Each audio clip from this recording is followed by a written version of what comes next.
All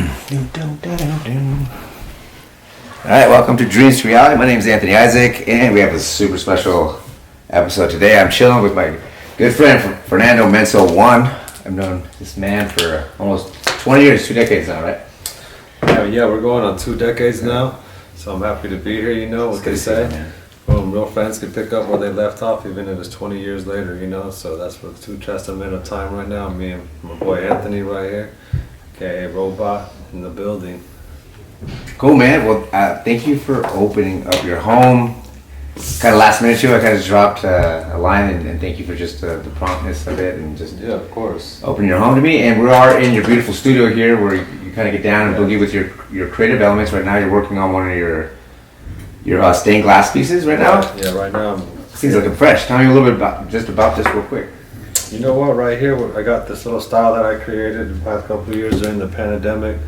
I've had it throughout my life, actually. When I put a portfolio together, I seen that I had stained glass throughout my work throughout the years. Yeah. I've always had my graffiti lettering. We're all chopped up mosaic. Okay. Yes. So then, you know, I've always been religious. I always loved the beauty of the inside of a church. And I thought it was my time to kind of like put that onto, the surface of the streets and in an alleyway or something, bring the beauty from a church to the outside world, you know what I mean? So you can see the stained glass on the outside. I was about to ask you how you got that from. You just answered all that. I put my my little spin on it. Usually I start off with some graffiti art behind it, with a bunch of spray hand tabs, and then I'll come back and I'll chop it all up and just could do all the breaking throughout it all. Right now I'm just kind of doing a little sketch of what I'm going to paint on top of it with the black. Maybe you guys will see it come to life, but yeah, I got a lot of projects I've done, a lot of murals, you know, and a lot of I've been watching. You did something with Riskus recently, right? Yeah, me and Riss. I was just over there. I was kind of messing around, did it real quick, you know. So he was inspiring me to, keep the stained glass going, you know, because he liked it. So that's always nice to hear someone, of that stature. You've been doing a lot of collabs. I've been watching you did a Laker one. I did a Laker one with LeBron James, with my homie Never. And then I also did a Kobe one with my other homie Eno. And then I did another one probably in there too. It came out crazy. Word. I gotta keep doing that, you know. Definitely. I think this, as an artist, it's hard to develop your own style. You know, it takes years and years for some people to do it. It took me years to do it. And once I figured out that I had a style, I had to captivate it, and pretty much capitalize on it as well, because that way you can stand out above the rest, you know. Since there's so many artists coming up these days. It's persistence, because it's the thing of not giving up something, right? Like, because you were doing that. I've been watching you. You've been doing this for a minute, right? And so then you kind of master it, and you just you just keep going, experimenting with it. People start to realize like who it is. Like, oh, that's a Menso piece, you know, because they see the stained glass behind it. You know, like if you were to see an Obey, or if you were to see, a Giant. You could recognize it from afar. Iconic plastic. Exactly. I want to ask you about memory lane and what that is. I've been kind of watching on Instagram, so we haven't really been belly to belly in a minute. So I'm curious, what is memory lane? My interpretation when I first heard it was just like time capsule, like me and you thinking of our old days back in the day, graffiti, a lot of different things for myself. But what is it for you, and what is memory lane? Yeah, I think you hit it right on the nail there, because that's how I would describe it. Memory lane is, first of all, it's something special, that we all could share, it's thoughts and memories from us growing up in our different lives that we've had, and something that we could share too, whether you just met the person or if they've been your longtime family member, you could take a trip down memory lane, as they say, and it's going to bring some peace to you. And one of the reasons I like it is because I do tattoos in my private studio. I was named Memory Lane. It's based out of Hollywood, California, and every time we have a meetup, or with my clients, it's it's like a little sacred ceremony that we get, a little ritual, as we say, is to get into the environment that we're in when we're about to do a tattoo on them. If we just get creative, we tell each other stories. I learned about them, they learn about me, and besides, taking a trip through their old memories, we create new ones right there at that very moment while we're doing the tattoo process. So memory lane, is like kind of just has a nice ring to it, and think we all could kind of relate to it. But I also like, you know, growing up on the streets doing graffiti art, you know, it's just, we were always on some kind of lane or avenue, so, you know, it kind of has that little gist to it. And I really like the letter M a lot, you know, I see it throughout my life, and my family's names are all start with M's, and my graffiti name starts with M, so it has a nice ring to it. There you go. Memory lane. It's got a lot of cuts to it. It's a really, really dope thing that you created. And you said like it's like we'll kind of jump into something you said. It's like a ritual, Right. right? And obviously lead me into the next part, which here. But I brought a special gift for my boy here. So back in the day, we used to chill out this grimy little like studio apartment. There was like Steve Olson. I'm dropping some names here. Yeah. There was the homie Steve. There was Duloc Shaman. There was like Tyler. CISO, and you know, everyone Trust, and shout out SD Hip Hop back in the day, and we used to all chill there and do our own thing, whatever, graffiti, spit rhymes, like listen to music, and you did flyers for the homies, and it was called Ritual, and I want to give you this gift here. Yeah. And it was a handmade flyer that Menso made. If you still see in here, it pertained. He still has some like his script that he's now famous for, like the stuff he like does, and it's just everywhere, and everyone loves it, everyone wants it. It's there. This is like 17, 20 years ago. That's so crazy. That's a gift for you. Awesome. The Ritual, Memory Lane. Ooh, this is a real trip. My to boy. Memory Lane. Yeah. Yeah. So this is 2005. So if you do the math on that, I mean, dude, that's a long time ago. Shit.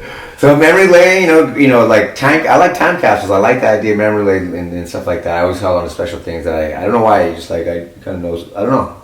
Things they hold something. I know that's such special to you, so I'm gonna give that to you because Yeah, thank you. it's one of a kind right there. Yeah, so this was pretty much, you know, I've always been creative. So at this point, you know, I was trying to be part of like the underground hip hop scene, and I was trying to get my guys together and, you know, help with creating their identity, and, you know, I wanted to really root for them, so I helped put on a show across the street in downtown San Diego. This place called, you know, Like Gato Loco. You know, the crazy cat, you know, and this is the flyer I made. So yeah, this is just a really cool memory right here, man. Yeah, man. That's crazy. Hey, that's all for you. So that's kind of like back in the day, like that's where I first met you, and so just kind of give a little perspective of, you know, of my association with you was through graffiti, but it kind of like we haven't really been belly to belly for a while, and we kind of touch base here and there, but I've been watching you, and last time I saw you got really into tattoos, so why don't you tell us a little bit about tattoos if you can? Yeah, so the whole tattoo thing came later on in my life around 2005 when there was like pretty much they called it, you know, a depression, you know. Financially, a lot of businesses were failing. That's right. I was working at an art gallery at the time, and you know, I had a really good thing going on there where I was making some money doing art, where I was drawing on, you know, canvases and people's things, customizing, and also coming up with our brands, logos and designs. Well, obviously, like, you know, there was a recession at that point, which led us to like being jobless. And on the last day that I was working there, pretty much sweeping up the floor, this gentleman and this woman walked in, were some of my best friends to this day, the shop owners of a tattoo shop, and they used to buy art there from me and us, you know, from our art shows, because they used to decorate, you know, their tattoo shop with the art. You know, they were art collectors, so they used to come there to buy stuff. I was sweeping up the floor that day. They walked in and they were like, "Yo, what's up?" And I was like, "Oh shoot, we got to close down." You know what I mean? Can't really keep it up. And they were like, "Oh shoot." And tattoos is recession proof, you know what I mean? Right. People want to get tattooed even when they're broke. So you heard that? Yeah, that place was like up and running, and they're like, "Come down, we'll give you a shot." My friend Milton was working over there, another graph writer. He's already kind of started jumping the gun on it, so I was like, all right, yeah, I come comfortable. So I went down there, and it was, you know, back in the heyday of real apprenticeships, where like you really had to go and get put through the ringer, right? Sweep, all, do all this sweep, mop, yeah. You know, make it enough when you go get the coffee and the sandwiches. So it was real, Holyfield. Wax I out, was wax really, out. I was really attracted to that because it was just reminding me when I first started my my early you know, days of being a graph head, because you know that's really what happened. You had to get through the ringer, you know, get, you know, all kinds of shit talked on you, and you know, this and that and other things, stare downs, almost beat downs, you know, and get good basically. Yeah, and get good. Yeah, get good, and or get cut out a little bit. Yeah, from everyone that was in there. So you know, I really was attracted to like this whole new culture and how tight it was, you know, and everyone that was in it wasn't just like, you know, just Joe Schmo. Like it was actually, you know, someone that had some major credibility in that world. Right. So I wanted to be just like them, you know. As I mean, players. I already had the graffiti kind of like 25 years experience. So I was like, all right, this is new. So I started day one in 2005. Started tattooing, and I've been tattooing ever since then. And yeah, you've been grinding ever since. I gotta give it up for that tattoo culture, because you know, graffiti art gave me a life, and you know, I respect it. But tattooing gave me stability And discipline. Yeah, and discipline, and you know, I was able to get like a you know, roof over my head and get a car and shit. You know, so it had a lot to do with me growing up as a man, instead of living the life illegally on the streets and couch surfing, you know, with different friends and overstaying my welcome. So yeah, definitely tattooing did it big for me. That's what's up. That's what's up, and it's been beautiful, beautiful to watch as a fly on the wall, watching you, you know, over my Instagram world, and you know, this is just really great to be able to share a little bit of time with you to see, because that's really the premise of my video, is to inspire others that, you know, basically you could do anything. Right. You put your discipline, commitment, what you said, persistence. You said a couple other things, which is kind of like growing up. You had to face the facts. Right. I think it's a level of like being real with yourself, about being like what you said, like no longer being on the couch of your home. You don't want to live that life. You gotta get real with. You said get your feet on the ground. Yeah, get my feet up on the ground. What I've learned in my life is that every time I want to grow, I have to check myself. And that's also what you said too about people in your industry, that you have your homies kind of like, I don't know, discipline to check yourself, check you. Yeah. You know, it's important to have that and be open to that. So. No, absolutely. I mean, that's what molds you as a person, you know.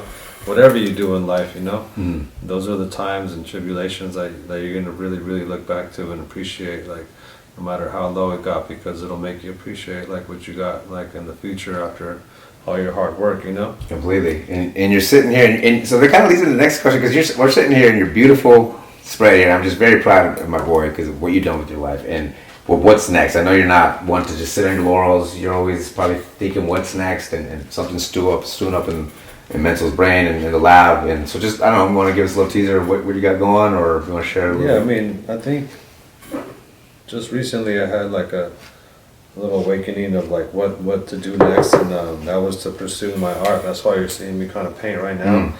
I have been focused a lot on tattooing, you know, which I respect, but I think it's time to focus back onto my straight art, you know. I think that's really where I'm going to get the miles at in the long run, you know, because, you know, that's how Picasso, you know, that's how Rembrandt, that's how, you know, the modern day, you know, giants are doing it, you know, from Kaz to Obey to, you know, they're doing art, and it's, you know, it's not tattooing, you know. Yeah. And it's selling for, you know, 30,000, you know. Banksy just sold something for 25 million.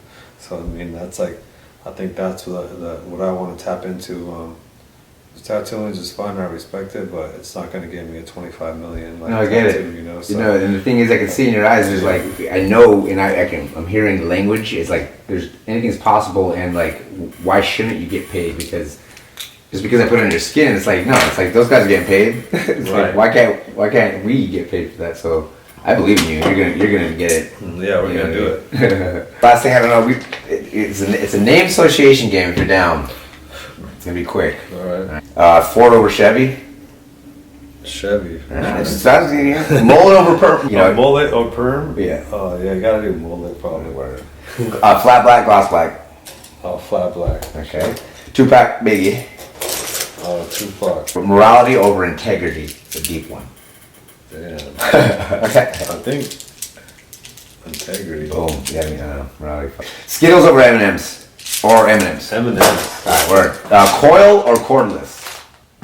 The coil for sure. Okay, I think that's it. I look forward to, I thank you again so much for opening your home and just good to see you again, man. And stay in touch. I'll definitely probably get one of these crazy tattoos. I know. What would you want to get done? By the neck or my hand. I'm just done busting. I'm not doing anything for the industry anymore. I'm going solo, so it's gonna be a testament to just freedom.